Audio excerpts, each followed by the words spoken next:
أعوذ بالله من الشيطان الرجيم بسم الله الرحمن الرحيم وإذا ضربتم في الأرض فليس عليكم جناح أن تقصروا من الصلاة إن خفتم أن يفتنكم الذين كفروا إن الكافرين كانوا لكم عدوا مبينا صدق الله العظيم. حاضرین و ناظرین، یہ درس نمبر 396 ہے، 396، اور سورہ نساء کی آیت نمبر 101 کی تلاوت کی گئی.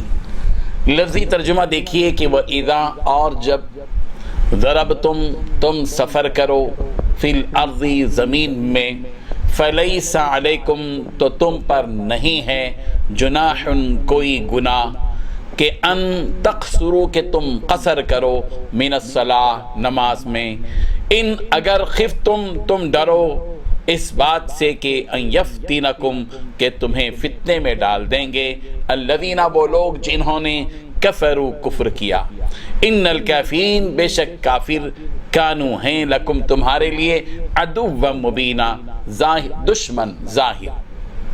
ترجمہ اس آیت کا یہ ہے کہ اور جب تم سفر کے لیے جاؤ تو تم پر کچھ گناہ نہیں کہ نماز کو کم کر کے پڑھو، بشرطے کہ تم کو خوف ہو کہ کافر لوگ تم کو ستائیں گے، بے شک کافر تمہارے کھلے دشمن ہیں.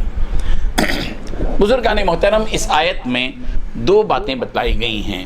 پہلی بات یہ کہ جب تم زمین میں سفر کرو اور تمہیں اس بات کا خوف ہو کہ کافر لوگ تمہیں پریشان کریں گے تو تم پر اس بات میں کوئی گناہ نہیں کہ تم نماز میں قصر کر لو. دوسری بات یہ بتائی گئی کہ یقیناً کافر لوگ تمہارے کھلے دشمن ہیں. پچھلی آیتوں میں چونکہ مسلسل جہاد اور ہجرت سے متعلق مختلف ہدایات اور مختلف وعدے اور بیان کی گئی ہیں، تو ظاہر ہے کہ جہاد یا ہجرت دونوں صورتوں میں سفر درپیش ہوتا ہے، اور سفر کرنا ظاہر بات ہے کہ ضروری ہو جاتا ہے. اور ایسے مواقع پر سفر کرنا جبکہ دشمن کا خوف طاری ہو تو دین اسلام نے اس سلسلے میں گنجائشیں اور رعایتیں رکھی ہیں. ظاہر ہے کہ دین اسلام ہے، دین فطرت ہے، وہ فطرت کو بھی محفوظ رکھتا ہے اور مشکلات سے بھی اپنے ماننے والوں کو بچاتا ہے. الدین یسر، دین آسان ہے.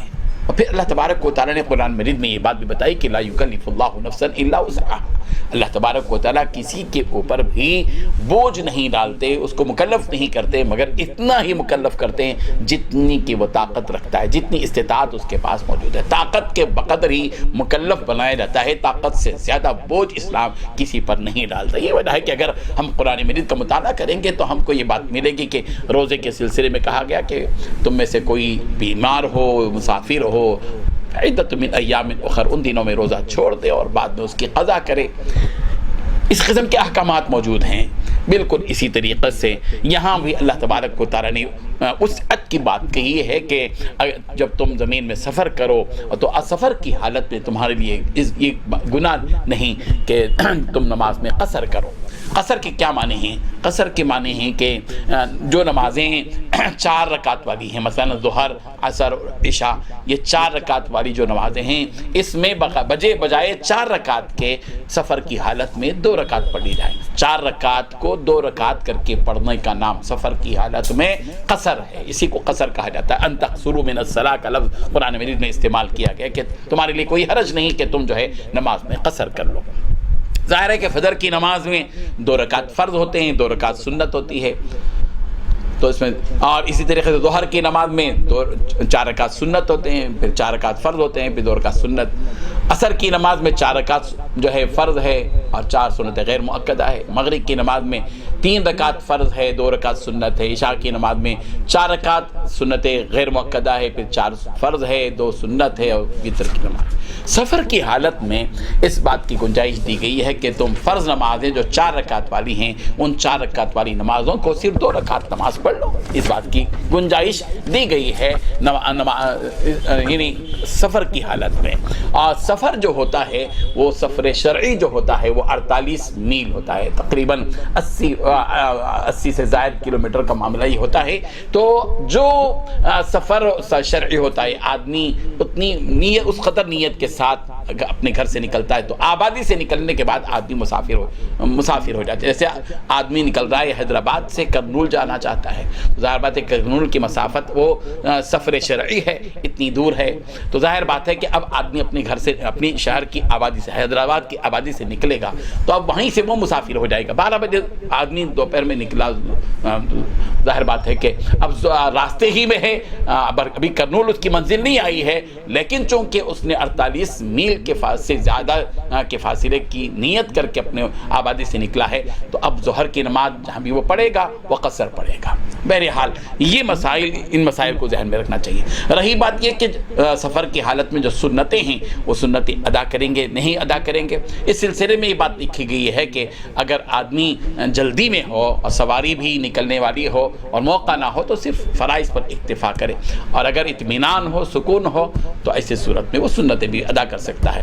فرض میں ہی یہاں پر گنجائشیں دی گئی ہیں، تو ظاہر بات ہے کہ سنت میں خود بخود گنجائش نکل ہی جاتی ہے۔ بہرحال یہاں پر جو باتیں بتائی گئی ہیں وہ اس پس منظر میں کہ چونکہ جہاد اور ہجرت کی بات کہی جا رہی تھی، اسی لیے حکم دیا گیا کہ جو شخص اللہ کی راہ میں ہجرت کرے گا، جو شخص جو ہے جو لوگ اگر تم سفر میں ہو اگر، تو ایسی صورت میں تمہیں اس بات کی گنجائش ہے، کوئی گناہ نہیں کہ تم جو ہے وہاں پر قصر کرو۔